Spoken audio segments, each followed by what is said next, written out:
अस्सलाम वालेकुम प्यारे बच्चों। अब हम सीखेंगे नून गुन्ना का तारुफ। नाक से निकलने वाली वो आवाज़ जो पूरी तरह न नहीं होती उसे नून गुन्ना से लिखा जाता है। ये आवाज़ लफ्ज़ के शुरू में कभी नहीं आती। प्यारे बच्चों, आज हम सीखेंगे आखिर में नून गुन्ना वाले अल्फाज पढ़ना। माँ, जा, हाँ,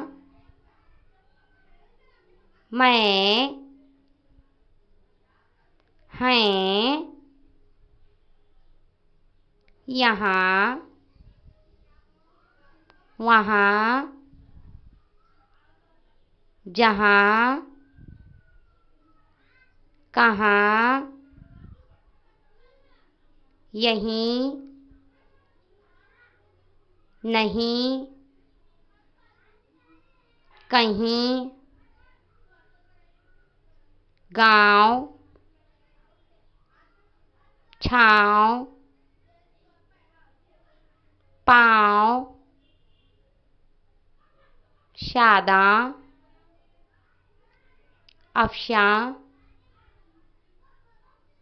मामूं, कुआं, आएँ, लाएँ, जाएँ, अम्मा। शुक्रिया।